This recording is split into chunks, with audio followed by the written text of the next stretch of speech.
Scientists have had their first clear look at the active Mount Tongariro following Monday night's eruption.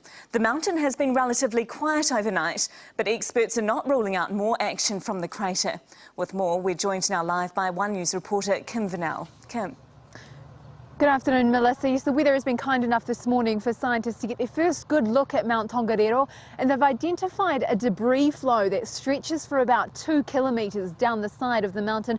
It's come down a valley. It's mud and rocks that have been thrown and created that force enough for them to flow down the side of the mountain. And as you mentioned, they've also found 3 new vents. You should be seeing some pictures here which show that these vents are still steaming, but the mountain has been relatively quiet overnight. There have been a few small rumblings, but nothing to indicate another eruption. But in saying that, as we saw on Monday night, there could be little or no warning before another eruption happens again.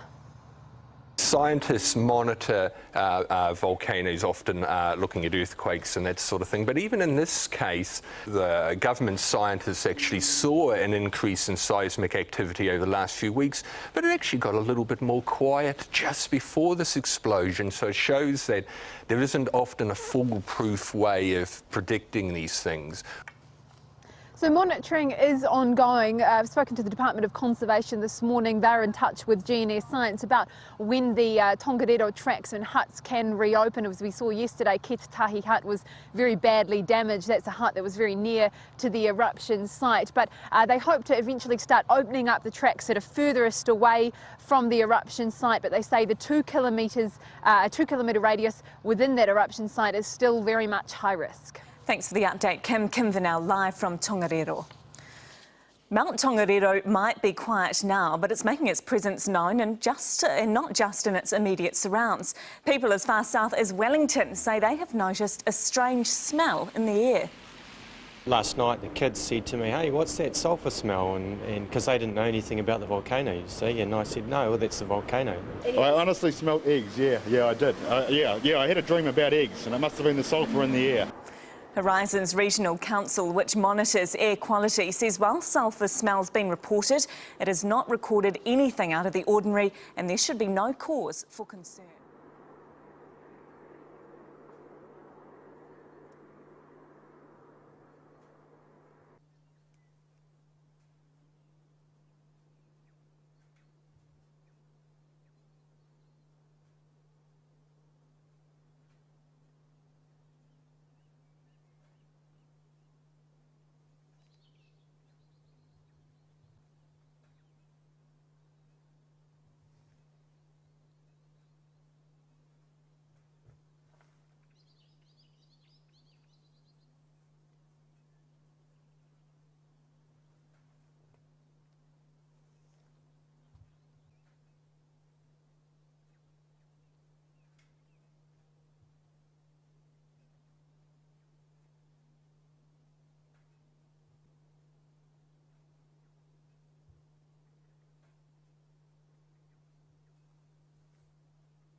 One News Update is brought to you by ANZ, proud sponsor of the New Zealand Olympic team.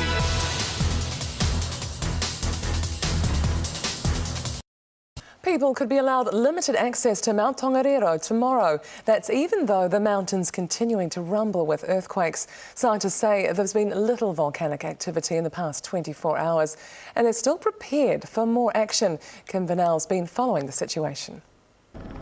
What you're seeing is more than 100 years of underground hydrothermal pressure bursting to the surface.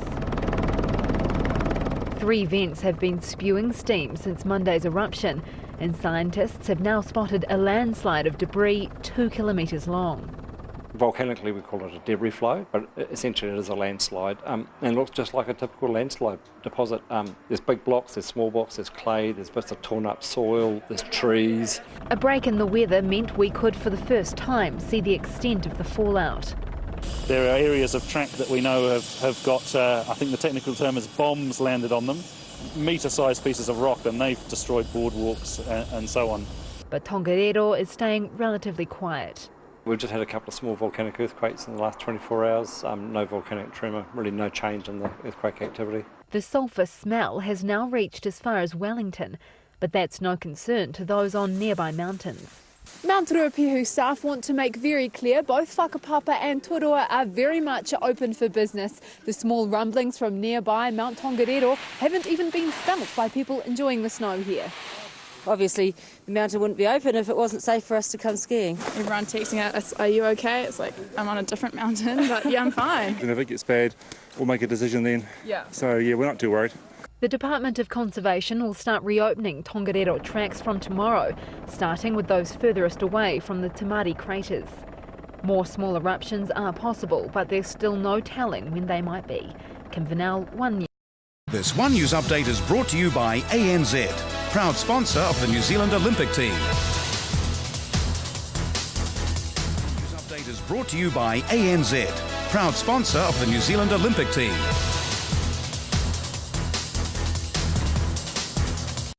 Businesses in the region hope damage to the popular Tongariro walking tracks won't deter tourists.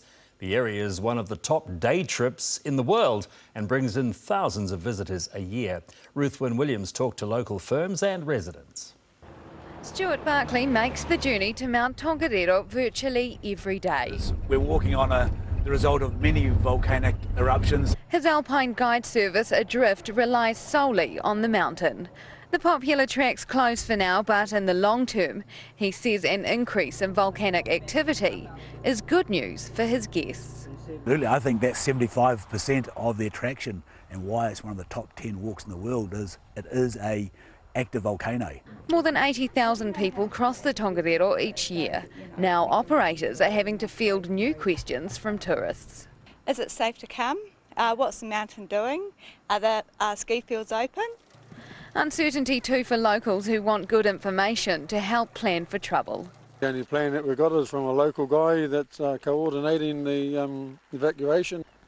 It's been raining on and off here for the past 2 days, and while that's turning all this to mud, it's also good news for locals as it's keeping the ash wet and making them less likely to breathe it in. And even though it's off limits, the changing mountain isn't deterring sightseers. Yeah, I had a German father and son out there today, and I think if anything it's going to bring people to the area. Stuart Barkley's looking forward to getting back up the mountain. So that's going to be very cool, taking people on a normal track over an active volcano that's even more active than it was in the past. Giving those brave enough an experience to move their world. Ruth Wynne-Williams, One News. This One News update is brought to you by ANZ, proud sponsor of the New Zealand Olympic team.